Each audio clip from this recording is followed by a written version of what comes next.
Hi, Kevin Wright here, back with another property finance video. Now, if you're thinking about starting out investing in property in 2021, this is the video you want to watch. So keep watching.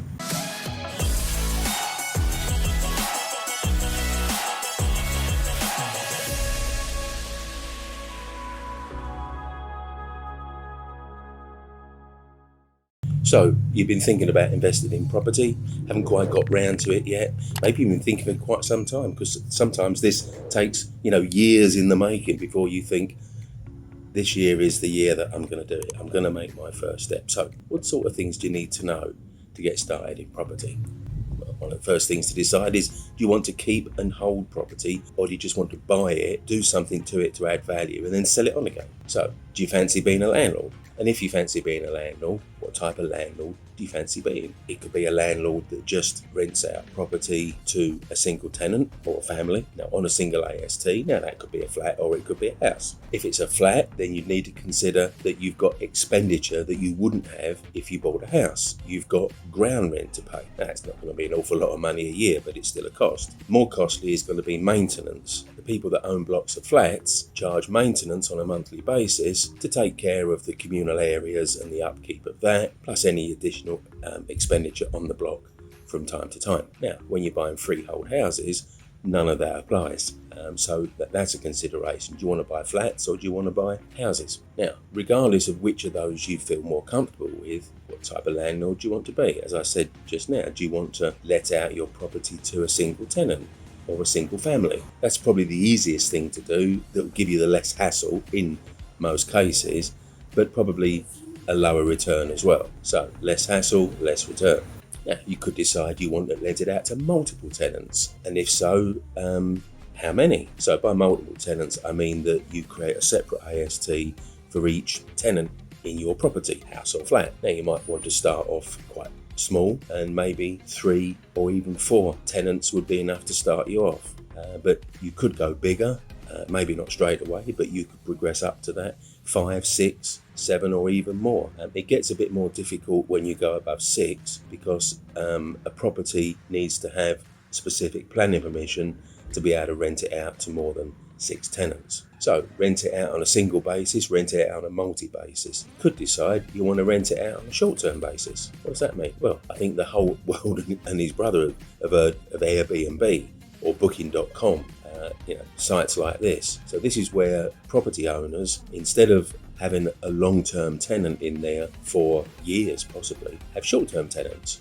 Not necessarily for the night. Some prefer to rent out on weekly blocks, like a typical holiday let, 7 days, 14 days, that type of thing. Now, of course, holiday lets are going to be determined by having a property where someone wants to take holidays. This type of short-term letting is known as serviced accommodation, or SA as an abbreviation. Now, to be fair, while the returns are good, the administration of it can be quite intensive, because after each guest leaves, it needs a deep clean and obviously a change of linen.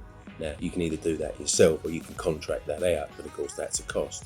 So people tend to progress. So typically they'd start out with a single let, then they would maybe progress on to a multi-let, often called an HMO, house of multiple occupation, and then maybe on to serviced accommodation or something like that.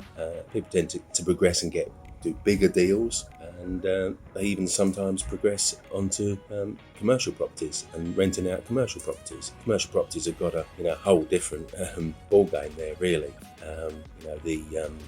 With commercial tenants, the onus is much more on the tenant than it is on the landlord. So in many respects, commercial renting is counterintuitive to residential renting. So most of the things that apply in residential renting, the opposite applies commercially.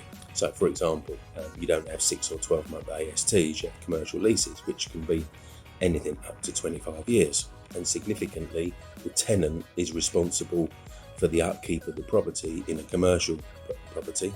So the tenant is responsible for the upkeep in a commercial property, whereas it's the landlord that's responsible in many degrees anyway, in many aspects in residential property. So commercial property is a different proposition. It's unlikely you want to start out on commercial renting, and even if you did, it's tough to get commercial mortgage lenders to support new landlords. They prefer to deal with experienced landlords, at least 1 year's experience minimum. Another thing, if you're going to become a landlord, is to understand landlord legislation. There are quite a lot of things that you're obliged to do as a landlord. So checking out on websites and organisations specifically set up for landlords would be a good idea. Getting it wrong as a landlord could lead to being fined, and being fined is going to decimate your profits. So get genned up on your responsibilities as a landlord. Unless you're Mr. or Mrs. Moneybags, part of getting involved in investing in property is going to be how you finance the investments. So on the assumption that you haven't got the spare £500,000 sitting around in your bank, what do? So the standard mortgage for a landlord is a buy-to-let mortgage. Typically, it's one of those, it does what it says on the tin things, i.e. you buy a property to let it out. Buy-to-let lenders have certain criteria. They want the property to be in a rentable condition when you buy it. So if it's a wreck or it's really dilapidated, then you wouldn't be able to get a mortgage on that. And there's a limit on how much you can borrow, which is linked to the rent. So mortgage lenders always want there to be quite a nice little additional rent to the mortgage payment.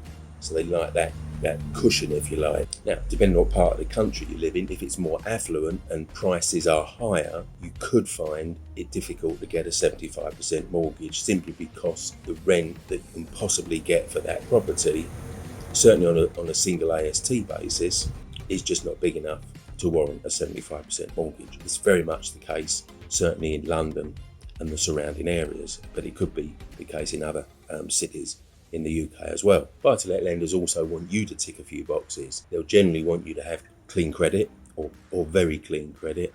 They've got little tolerance for misdemeanours like mispayments or stuff like that. They generally like to have income outside property, and to get the widest choice of lenders you'd need for that income to be $25,000 a year. And you've got specialist lenders that lend on HMOs, serviced accommodation, or blocks of flats. They call MUF, they're called MUFB, multi-unit freehold blocks. But they're probably not your first step into getting into property investing. So there we are, there's a few tips just to guide you if you're starting out in property this year.